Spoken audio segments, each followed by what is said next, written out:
Alright, let's talk about money, not the big, scary stock market is crashing kind of money. I'm talking about the small stuff, the coins jingling in your pocket. You probably don't think much about them, right? You use them to buy a soda, maybe give a tip, or they get lost in the couch cushions. But what if I told you that in a country like Kenya, those little metal discs are like tiny, pocket-sized history books? Each one tells a story of who was in charge, what they valued, and how the nation was built, piece by piece. It's a journey from ancient trade routes to a modern independent republic, all stamped onto metal.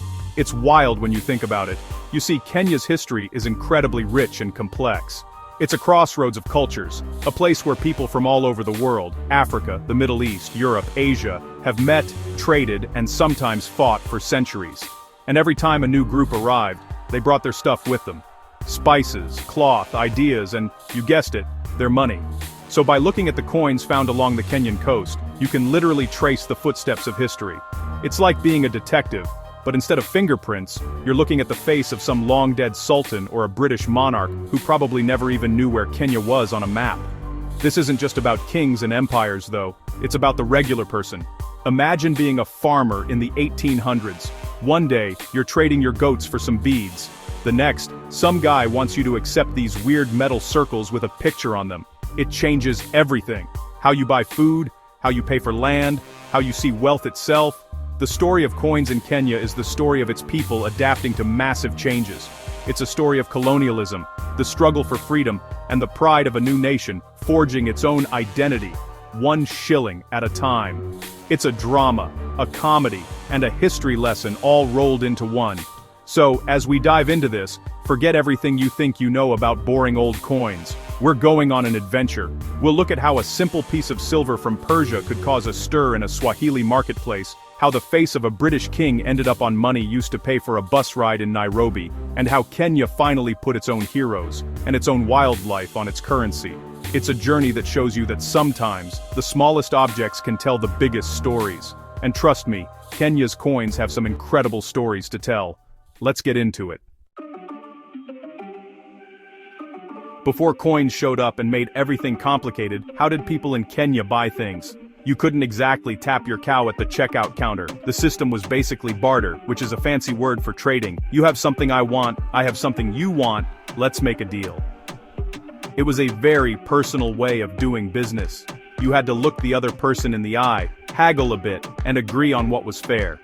The most common form of wealth, especially away from the coast, was livestock.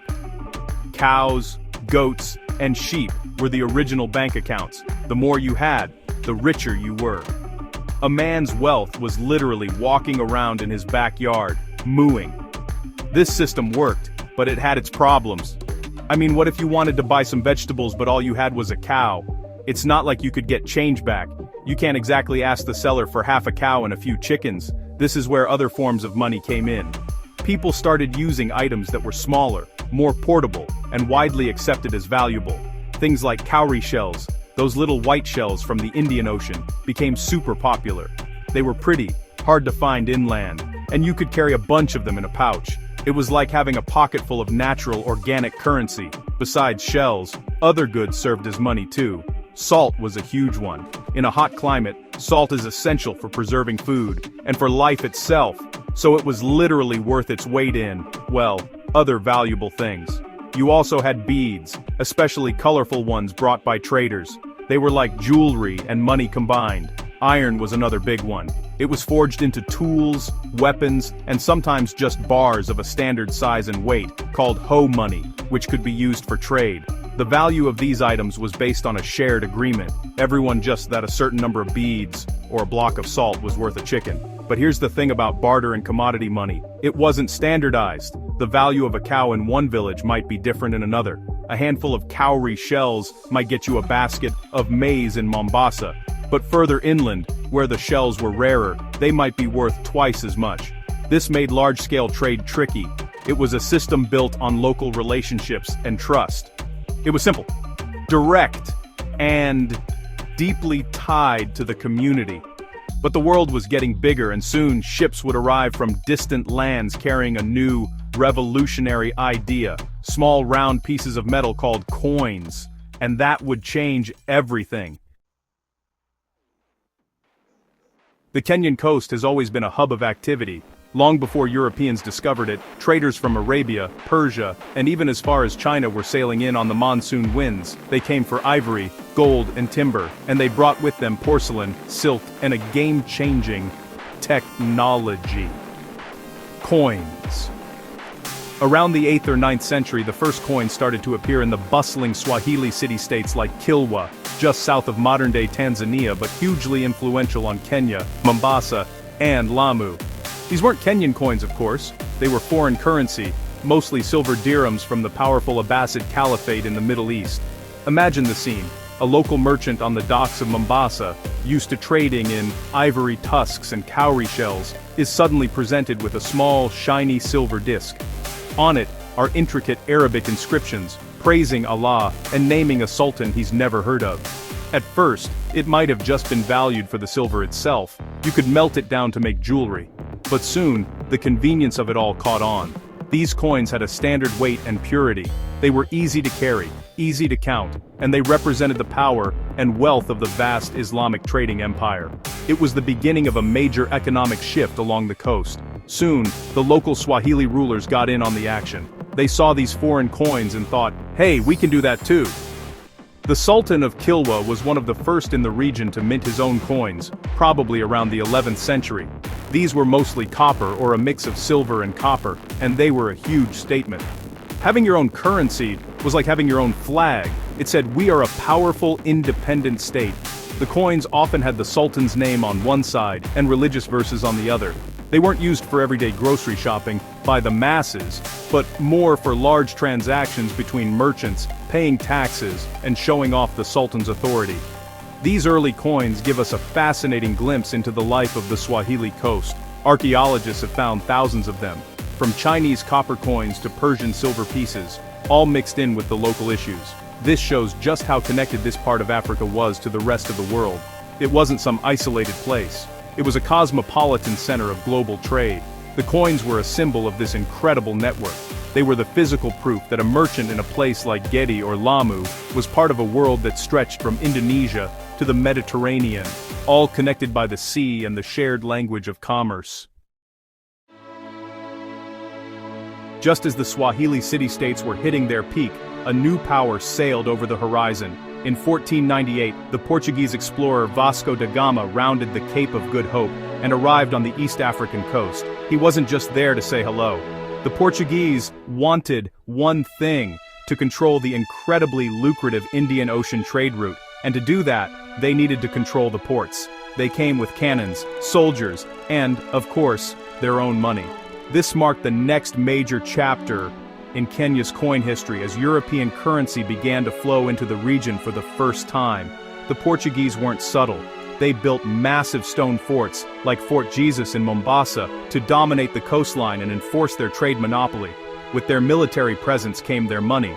The most common coins they brought were silver reais and copper coins from Portugal and their colonies in India, like Goa. So now, in the markets of Mombasa, you'd have a mix of everything: old Swahili copper coins, maybe some lingering Arabic silver dirhams, and these new, strange European coins with Christian crosses and the portraits of Portuguese kings. It must have been a confusing time for anyone trying to make a deal. Unlike the Arab traders who mostly integrated into the local culture, the Portuguese largely remained separate and ruled with an iron fist. Their goal was extraction, not integration. As a result, their coins never fully replaced the local systems of barter and cowrie shells, especially away from the coast. People used the Portuguese coins when they had to pay taxes to the Portuguese authorities or to trade directly with them, but for everyday life, old habits died hard. The Portuguese coins were seen as foreign, the money of the occupiers, and their circulation was mostly limited to the areas under direct Portuguese control. The Portuguese era in Kenya was long but ultimately shaky. They faced constant resistance from the local Swahili and Omani Arabs, who fought to regain control of their ancestral trading posts. By the late 1600s, the Omanis had successfully pushed the Portuguese out of most of the Kenyan coast, including the prized jewel, Mombasa. With the Portuguese gone, their coins slowly faded from circulation, becoming little more than historical relics buried in the sand. But their arrival had set a precedent. It was the first time a European power had imposed its currency on the region, a pattern that would be repeated with much greater effect a couple of centuries later. And so is their money. After the Portuguese were kicked out, the Omani Arabs took over, and for a while, their currency, along with the Maria Theresa thaler, a big Austrian silver coin that was trusted all over the region, became the standard. But then, in the late 19th century, a new and much more powerful player entered the game: Great Britain. The British weren't just interested in coastal trade, they wanted the whole country. They declared a protectorate in 1895, and with that came the definitive introduction of a single, unified colonial currency. The era of a dozen different coins circulating at once was coming to an end. The first official currency introduced by the British was the Indian rupee. This seems weird, right? Why use Indian money in Africa? Well, the British Empire was all about efficiency. They administered their new East African territories from India, so it was just easier to use the same currency and administrative system. The silver rupee, divided into 16 annas, became the law of the land. The coins featured the portrait of the British monarch on one side, first Queen Victoria, then King Edward VII, and King George V. For the first time, the face of a distant European ruler was on the money that Kenyans used to buy their daily bread. In 1906, the British decided to create a specific currency for the region, the East African rupee. They introduced new coins including nickel and bronze cents. Some of these coins had a very distinctive feature: a hole in the middle. This wasn't for decoration. It was done for a few reasons. First, it saved metal, which was important during wartime. Second, it made the coins easy to distinguish by touch from other coins. And third, many locals, who didn't have pockets in their traditional clothing, could string the coins together and wear them around their neck or wrist. It was a small but practical design choice that acknowledged the local way of life. Then, after World War I, the British made another huge change. In 1921, they replaced the rupee-based system with the East African shilling. This new shilling was equal to 100 cents and became the standard currency for Kenya, Uganda, and Tanganyika, now Tanzania, for the next 45 years. The coins, from the bronze 1 cent to the silver 1 shilling, all bore the image of the British monarch on one side and an African symbol, like elephant tusks or a lion, on the other. This was the money of the high colonial period, the currency that built the railways, paid the farm workers, and funded the colonial administration. It was a powerful symbol of British rule, present in every transaction, big or small. On December 12, 1963, everything changed. Kenya gained its independence from Britain. It was a moment of immense pride and, honestly, just pure celebration. A new flag, a new national anthem, and soon, a new currency. It was time to get the Queen of England out of people's pockets. In 1966, the Central Bank of Kenya was established, and it began the process of issuing Kenya's first-ever national coins and banknotes, replacing the old East African shilling. This wasn't just a technical change, it was a powerful statement of sovereignty. Kenya was finally in charge of its own economic destiny. The first series of Kenyan coins, issued in 1966, was a beautiful reflection of this newfound independence. The portrait of the British monarch was gone. In its place was the portrait of Kenya's first president, Mzee Jomo Kenyatta. This was a hugely symbolic move. Instead of a foreign ruler, Kenyans now saw the face of their own founding father on their money every single day. The coins came in denominations of 5, 10, 25, and 50 cents, as well as 1 and 2 shillings. The reverse side of the coins showcased Kenya's coat of arms, another proud symbol of the new nation.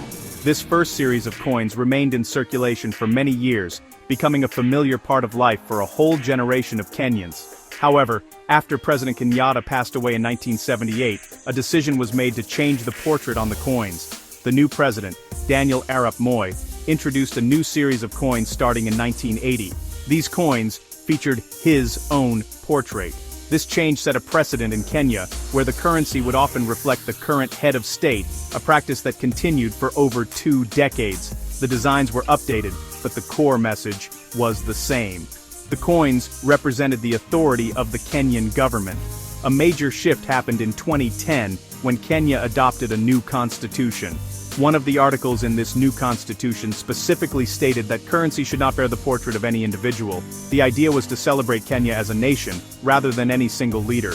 So in December 2018, the Central Bank of Kenya unveiled a brand new generation of coins. These coins, which are in use today, are a beautiful celebration of Kenya's rich natural heritage. The 1 shilling coin features a giraffe, the 5 shilling a rhino, the 10 shilling a lion, and the 20 shilling an elephant. It was a return to celebrating the country's collective identity, a full circle back to the idea of a nation's money representing its soul. Just like in any country, not all coins are created equal. Some are rare, some have mistakes, and some were made to celebrate a special moment, making them incredibly valuable to collectors. In Kenya, one of the most sought-after coins is a bit of an oddball from the colonial era. In 1920, the British briefly introduced a 50-cent coin made of silver. It was part of the transition from the rupee to the shilling system. However, the currency was reformed again very quickly, and these coins were in circulation for less than a year before being recalled and melted down. Very few survived, making the 1920 50-cent silver coin the holy grail for collectors of East African currency. Another fascinating and rare set of coins are the so-called emergency issues. During World War I, shipping lanes were disrupted, and it became difficult for Britain to send new coins to its colonies. To deal with the shortage, the colonial government in East Africa authorized the minting of some coins locally. These were often cruder and made from different metals than the official issues. For instance, some rupee coins from this period were struck in Calcutta, India, specifically for East African use and are marked with a special mint mark. These wartime coins tell a story of improvisation and the global impact of the conflict, making them prized historical artifacts. Moving into the independence era, Kenya has issued several special commemorative coins to mark important national events. These are usually produced in limited quantities and are often made of precious metals like silver or gold, so they aren't meant for everyday circulation. For example, in 1973, a special coin was issued to celebrate the 10th anniversary of independence, or Uhuru. Another famous one is the silver 500 shilling coin, issued in 2003 to mark the 40th anniversary of independence. These coins feature unique designs, like the Torch of Freedom or special inscriptions, and are a beautiful way to own a piece of Kenyan history. Sometimes the most interesting coins are the ones with mistakes, known as error coins. These happen during the minting process. A coin might be struck off-center, or it might be struck with the die from a different denomination, creating a mule coin. While the central bank tries to catch and destroy these imperfect coins, a few always slip into circulation. A Kenyan coin with a clear and dramatic error is a rare find and can be worth many times its face value to a dedicated numismatist. That's the fancy name for a coin collector. It's a reminder that even in a process as precise as minting money, beautiful mistakes can happen. Coins are more than just economic tools. They weave themselves into the fabric of daily life and culture in fascinating ways. In Kenya, this is especially true. For generations, coins have played a role in everything from major life events to the smallest daily routines. For example, in many traditional communities, even after coins were introduced, the concept of bride price or dowry remained. Instead of just trading cows, the negotiation might now include a cash component. A certain number of shillings would be agreed upon, alongside the traditional payment of livestock, symbolizing a blend of old and new traditions. In the bustling cities like Nairobi, coins took on a life of their own. For decades, the matatu, the privately owned minibuses that are the backbone of public transport, ran on coins. You'd hop on, and the conductor, or makenga, would skillfully collect fares, often a specific coin denomination, from a crush of passengers. The sound of coins clinking in the conductor's hand is a classic Nairobi sound. The value of certain coins became tied to specific services. For a long time, the 1 shilling coin was the standard price for a phone call from a public phone booth, earning it the nickname Bob, a British slang term that stuck. Coins also found their way into games and childhoods across the country. Kids would play games like Kadi, where you'd flick coins to try and hit a target, or knock your opponent's coin out of a circle. It was a simple, accessible form of entertainment that only required a couple of coins and a patch of dirt. The coins themselves, with their different sizes and weights, became part of the strategy. The heavy 1 shilling coin from the Kenyatta era was a prized possession for these games. It was a way for children to interact with the national currency in a way that had nothing to do with its monetary value. Even the language around money was shaped by coins, slang terms developed for different denominations. The 5-cent coin was often called Ngovo, the 10-cent coin Kinga, and the 40 shilling amount, which is 2 20-shilling coins, is famously known as Kenya. These terms are still used today and are a part of the unique tapestry of Kenyan urban culture. When you hear someone ask for Kenya for bus fare, they are speaking a language born from decades of daily interaction with these little metal discs. It shows how deeply coins became embedded not just in the economy, but in the heart of Kenyan communication and identity. When you hold a Kenyan coin in your hand today, you are holding more than just a piece of money. You are holding a story. You're holding the legacy of ancient Swahili sultans, of Portuguese adventurers, of British colonial officers, and of the freedom fighters who fought for a new nation. Each design, each portrait, and each symbol is a chapter in Kenya's long and vibrant history. The journey from cowrie shells to the current generation of coins is a miniature epic of how a nation was traded, conquered, colonized, and ultimately, reborn. The coins are tangible evidence of this incredible transformation. The evolution of the coins perfectly mirrors the evolution of Kenyan identity. The early foreign coins show a region connected to a global trade network. The colonial coins, with their British monarchs, are a stark reminder of a time of foreign rule and the imposition of a new world order. Then came the coins of independence, a powerful and deliberate act of reclaiming national identity by placing the country's own leader, Jomo Kenyatta, on the currency.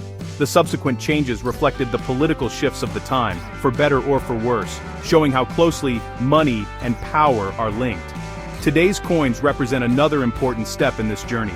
By removing the portraits of individuals and choosing to celebrate Kenya's magnificent wildlife, the country has made a statement. It's a move towards a more inclusive and unified national identity. The giraffe, the rhino, the lion, and the elephant are symbols that belong to every Kenyan, regardless of their tribe, region, or political affiliation. They are a source of national pride and a global icon of what makes Kenya unique. It's a currency that says, our natural heritage is our treasure. So, the next time you're in Kenya, and you get some change back, take a second to really look at it. See the giraffe on the 1 shilling coin and think of the vast savannas. See the lion on the 10 shilling coin and think of the nation's strength. These coins are a daily reminder of the country's past struggles and its present pride. They are a celebration of freedom, a commitment to unity, and a tribute to the natural beauty that defines the nation. In Kenya, a pocket full of change is truly a pocket full of history, culture, and hope for the future.